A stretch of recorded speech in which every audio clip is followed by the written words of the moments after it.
I've lost count of how many sunrises I've seen since I've arrived on this island. Hundreds, I'd imagine. Yet each one seems more beautiful than the last. Sometimes, I like to take Athena out just before dawn and watch it while flying through the morning sky. It's in these simple moments that I realize just how lucky I am. Not that I was unhappy exploring the reefs and rainforests back in Oz, but I wasn't ever going to spot a Bronto stomping around the outback, was I? Since I got here, I've had the opportunity to study creatures that no other biologist has even witnessed. I'll always be grateful for that.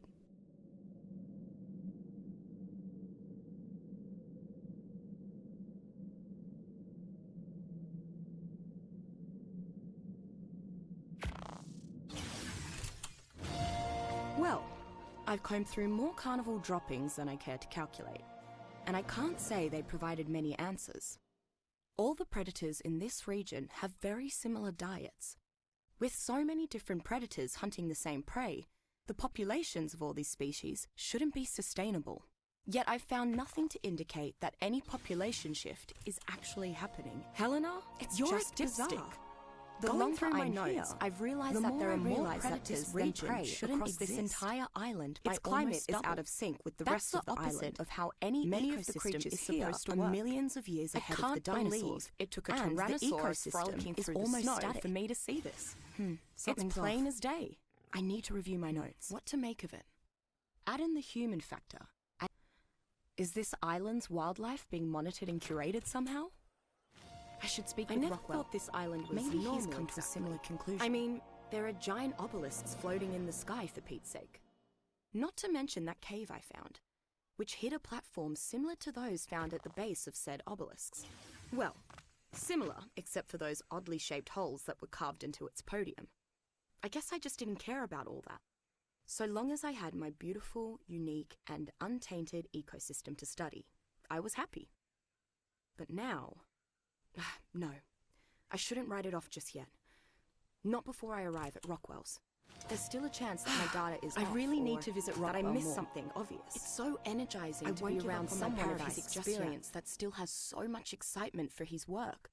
And talking to him always helps me gain perspective.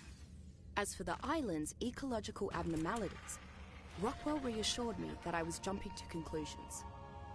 He made a great point. Just because this place doesn't follow the scientific laws we're used to, doesn't mean it follows no scientific laws at all. After all, science is about discovery, and new discoveries can invalidate old principles. So before I latch onto my theory, I need to gather more empirical evidence. Otherwise, I'm no scientist.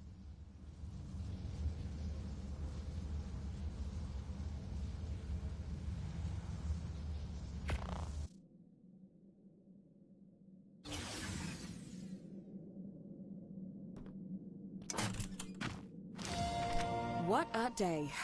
There I am, putting the finishing touches on the Mammoth dossier, when all of a sudden, a Tyrannosaurus starts attacking the herd. Struth! A Tyrannosaurus wading through the bloody snow? I asked the Howling Wolves at the nearest camp, and apparently, this is a common thing. They're not new to the region. It just doesn't make sense. How can a Tyrannosaurus survive in this climate? Have treated me like I'm the bloody how can the introduction of an apex predator not shift the entire ecosystem? I don't think I've eaten better in my entire time on the island. Not that it's a high bar. I'm a horrible cook. Oh, and they've been of tremendous help. Still no answers as to why the megalodons are so territorial. Of the predator-prey but I was privy to something even more extraordinary on the mainland. Megalodon mating behavior. No one's ever witnessed great whites rooting around back home. So that alone is monumental. But I got something even better. Sharks I know. Known as what could possibly top watching megalodons having a naughty, right? I'll have to study them further. Tracking the female. I was able to observe her for almost the full gestation period. And get this, it only lasts 1 week. 1 week? Well, no wonder the population is so high. Just when I thought I'd made these are spitting out pups 44 times the rate of Aussie great whites. I spotted the nail. I should compare how they behave in captivity. Roos. A whole herd of giant roos were just hopping about the countryside like they'd always been there. As much as I love roos, they just shouldn't be here. Period. They evolved in Oz and Oz only. 60 million years after the dinosaurs went extinct, among a bevy of other marsupials. Utopia where if I know any genus, all the world's lost wonders. One. And Prosoptodon should not exist here. Now that I'm certain it's not natural at all. This island isn't an ecosystem. I have to say, it's a zoo. Lost a lot of luster. Interference from mankind hasn't helped. Most tribes have learned to live in harmony with their slice of the island. But some aren't content with that. One is even trying to conquer all the others. And natural or not, this ecosystem won't be any better off if it's burned down in some great war. The sunrises are still beautiful though. So in addition to all of the oddities I found with wild megalodons, here's the real cherry on top. Taming them is a piece of piss. A bit of training and they're more obedient than the family dog. Now, I've heard of sharks getting very rudimentary training over a year or so. Of all the abnormalities that I've observed, certainly not so easily. The tamed megalodons stick out to me. Sharks aren't mammals or even avians. It was almost like they were stray dogs who were re-socialized. They rely more on instinct, as though they had a genetic history of human obedience. They're not very smart. You shouldn't be able to ride one like a jet ski. Been in the wild. I'm trying to keep an open mind. I think I may learn a thing or two if I observe domesticated creatures more closely. I need to study their diets, their mating patterns, how they socialize with other species, all that. Rumor has it that there's some woman that's tamed a whole mess of them, someone with them by herself, Beast Queen, so many that they call her the Beast Queen. I guess I got used to all of the friendly treatment that being an associate of Rockwell's earned me.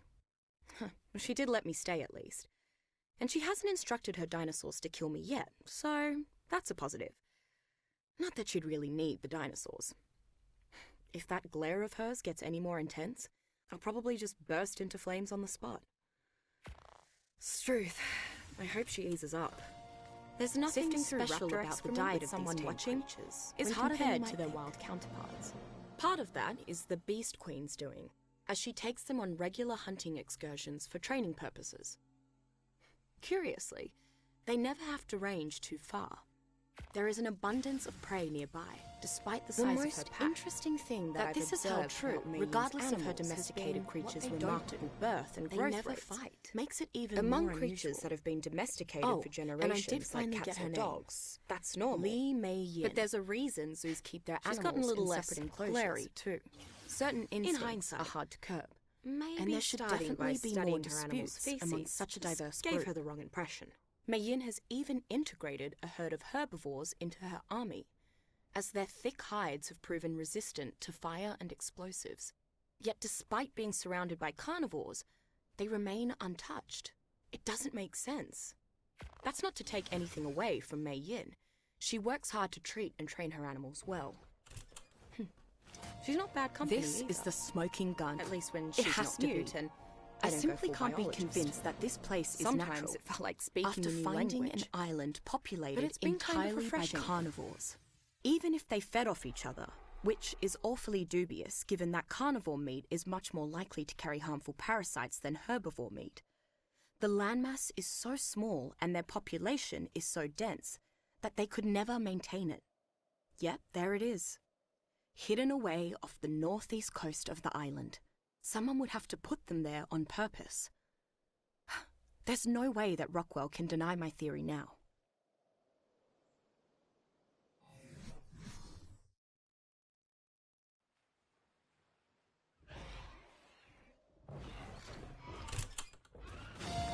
As I expected, Rockwell couldn't deny my theory. But I can't say that I have his endorsement either.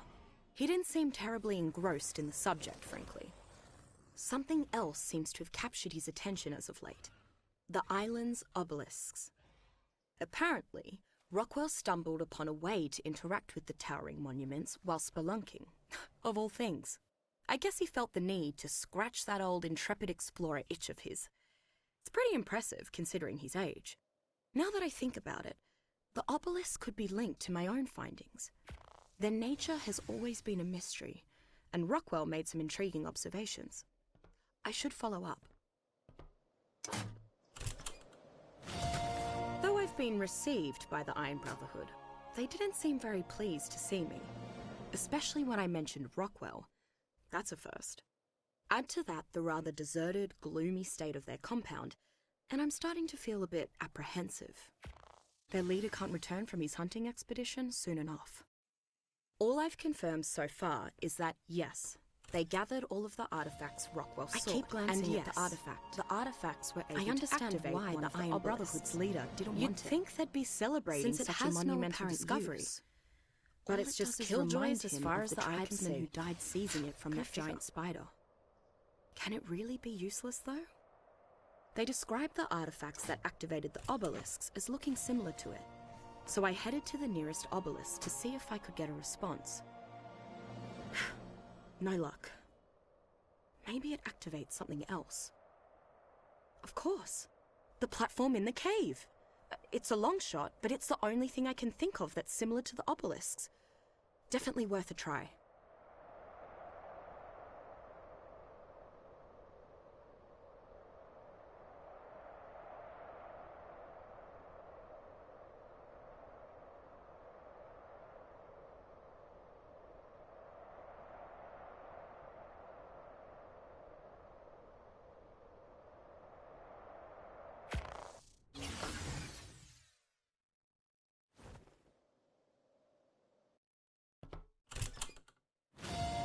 Well, the Howling Wolves are quickly tracking down the artifacts.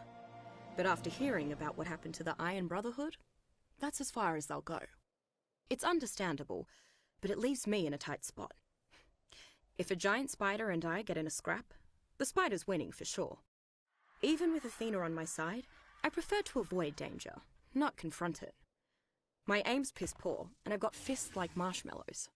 If I want a fair go at actually surviving whatever happens when the obelisk activates, now, I know you don't get a nickname like Negotiation Notes without being one Don't tough mention lady. feces. Don't look when I directly saw at that the giant ape, I still thought we were bugged. Unburned. Fortunately, Mei Yin's got more intestinal fortitude than yours truly. And somehow, some way, she was able to pull out a win. Glad I'm on her good these are side. the conquerors that I heard about. I way already back then. found the second key. Not a great But I first want to take a impression. look around here before we head Mei back Yin and through the I portal. weren't quite mates.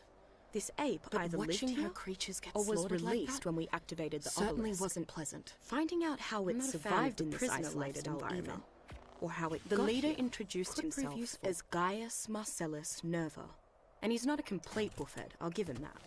He let This me keep my Nerva bloke's personal Fig effects, Jam and our incarnate. conversations have He been seems to civil think so he's far. Jupiter's gift to the island I or some get the rubbish feeling like that'll that. change if I don't I think his cooperate, ego though. was actually tangible. Not that I have When much the choice. Legion returned from the They already obelisk took the with keys. the third key. And the the only only way way I'm I'm seeing this dragon through in tow is as a guest Sadly, of the new Legion. As much as I would enjoy seeing him fall flat on his face, I need him, and I need the new Legion. So when he asked me to guide his forces to the hidden cave, I obliged without protest. What he'll do with me When afterwards, Nerva and his band return from the I cave, don't know. They'll decide my fate. So this may be my final chance to reflect. I may as well take advantage of it. I realize that had I just ignored the signs and accepted this paradise at face value, I'd still be happy and free. Would that have been better? I don't think so.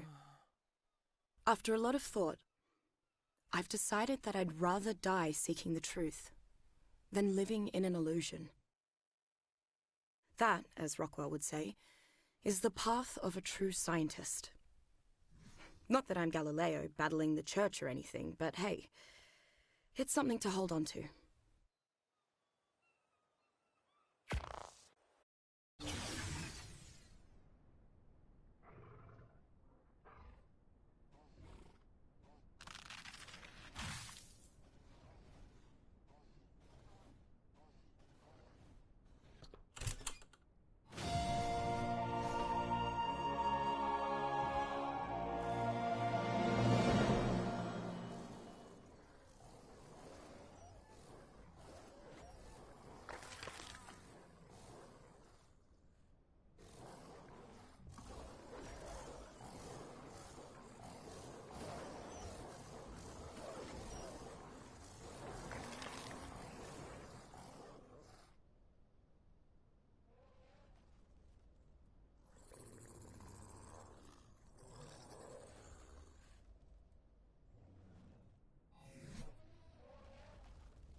Seeing the likes of Mammothus steinkaput alongside dinosaurs is still strange. This behemoth towers over many creatures on the island and doesn't seem to fear anything but the Tyrannosaurus. I've seen them stomp would-be predators out of their way. Mammoths can grab and throw things with their powerful trunks and manage a fearsome trumpeting roar with them as well. At first, I wondered how herds of mammoths were able to find enough plant life to graze on, but then I saw them sweeping up thatch and foliage with their tusks and stomping thrive in colder areas and have a herd mentality. They must spend much of their time traveling between the mountain's cold summit and more lush base, and maybe their herds are the reason why the summits are so barren. Mammoths stubborn, mostly in marshes and knocking one out to begin the taming process takes a very slow, very non-once a strong enough to lift and carry survivors and other smaller creatures. Unlike nearly every other creature on the island, survivors have been saddling up their mammoths to ride in tandem. Instead, the more clever riders have even been outfitting their mammoth saddles with leaves trails of this slime. It turns out the trails are so thin that they crumble to dust quickly. Can really boost Legend your tribe-mate that Achatina can be tamed with a special cake made from harvested crops and resources. There is a very disgusting but useful fact about Achatina that causes tribes to seek to tame them. Its secretions are chemically similar to the cementing paste and organic polymer used by many tribes for building materials. Tamed Achatina naturally accumulates this slime over time, which can then be collected at the tribe's convenience.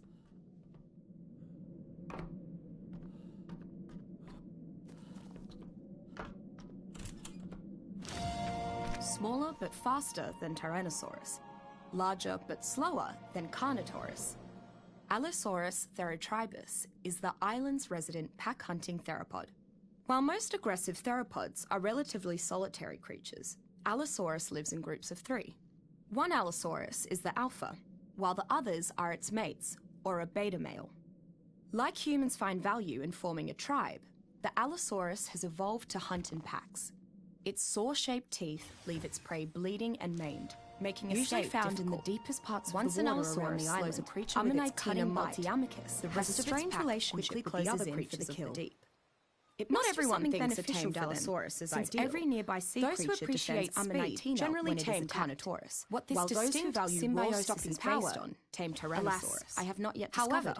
Riders of Allosaurus has also made its way into the deeper parts of many underwater which, along with its bleed-inducing attacks and relative mobility, can effectively turn the tide, making harvesting its resource-rich shell a tricky proposition, depending on what other dangers may be lurking nearby. Like many of the untamable ocean dwellers, Ammonitena still has enough utility to be a valuable hunting Ankylosaurus target. If the tribe is willing to risk small family nearby would-be protectors, I believe they can afford to stick with smaller groups because of their incredibly thick skin. This bile can then be worked over with other chemicals not being among the largest of the island's the most notable being a mixture that causes creatures to become enraged and attack its thick, armored skin seems to make it more than a match for several of the mid-sized predators that would otherwise hunt it. Reckless carnivores are just as likely to hurt themselves on Ankylosaurus spikes as they are to get hit by its tail. Without a doubt, the best trait of a trained Ankylosaurus is its enormously dense tail. This tail is powerful enough to quickly shatter the resource-laden rocks of the island. One of the wealthier human tribes on the island utilizes a squad of ankylosaurs in its mines and quarries. I don't know where to start with Uraniomorphus enables it to carry raw ore. It has so many of the nightmare-inducing traits of spiders from among many family and genus. It fires webbing like a bowler spider. It spits venom like a lynx spider. It has a poisonous bite like a myriad of spiders, and can see in the dark by sensing vibrations. And to top it off, Uraniomorphus is larger than an adult human. If that wasn't enough, I'm convinced that some of the caves on the island have actually been dug by Uraniomorphus. But this worries me. Either Uraniomorphus is a colony spider, like ants, or there is a much larger Uraniomorphus somewhere on the island. As long as it is kept far from arachnophobics, domesticated Uraniomorphus makes an excellent guardian creature for anyone wanting to avoid killing.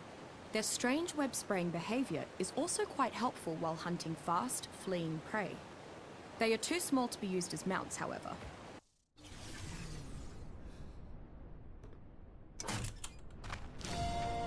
Lording over the skies across the island, Argentavis atracolum has few aerial rivals.